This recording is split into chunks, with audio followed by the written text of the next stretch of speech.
Time now for pop news. Diane's here. What's poppin'? It was a big night for Alec Baldwin fans. Saturday Night Live returned from a 3-week hiatus with Alec Baldwin in the spotlight doing double duty.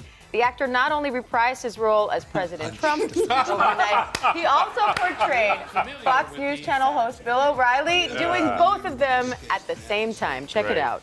Caution, you're about to enter the no-spin zone. The factory begins right now. It's so wonderful to be here. I'll tell you something, I actually see a lot of myself in you, Bill.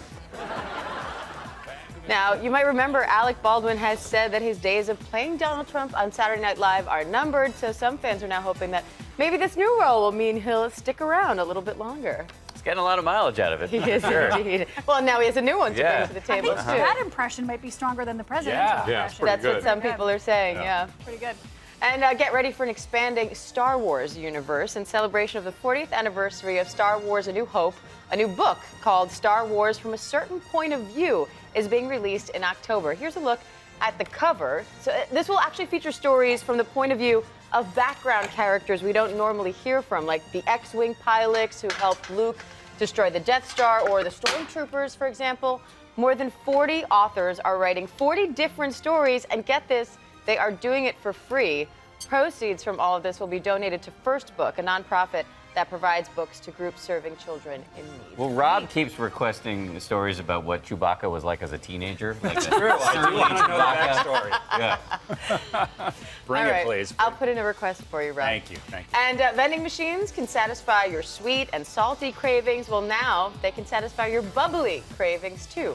Arnaud's French 75 bar in New Orleans is notifying customers via Twitter that it is featuring a Moet Chandon champagne vending machine.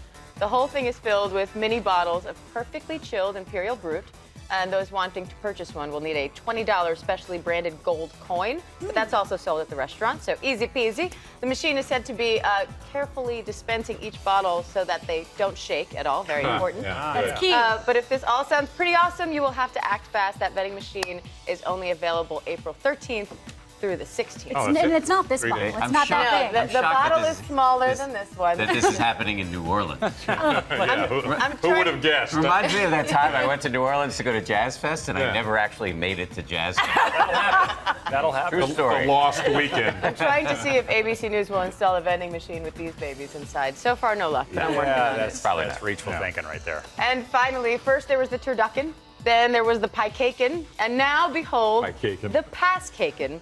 In honor of Passover, which starts tomorrow night, the makers of the famous Thanksgiving pie-cakin are now bringing us a new dessert featuring a coconut macaroon pie topped with a flourless chocolate cake, followed by raspberry mousse and matzo crumble. It's available at foodiedirect.com, and the company that created it, the Craveable Hospitality Group, says it's not certified kosher, but that it is made with Passover-friendly ingredients. This cake that we have here weighs in at 5 pounds and is said to serve up to 12 guests. The matzo crumble's not too bad, actually. And it's all calorie-free, right? And look how pretty it is. Diane, yes, absolutely. thank At you. least when it's on set. And a reminder, everybody, George has a big show coming up. He's going to have that one-on-one interview with the Secretary of State, Rex Tillerson, that big interview. So make sure you tune in to This Week coming up a little bit And a later on turducken on ABC. George. Yeah, they're big on turducken on this week. Don't think that they're going to have turducken. I have to say, these experimental pastry chefs are some of the greatest living Americans. Oh, I like the I coconut. really Yeah, the appreciate your work. The coconut Please keep it macaroon coming. is so Yeah, the good. coconut is the only thing I've tasted thus far. It's amazing. Try the middle. Go for the middle. I will, I promise.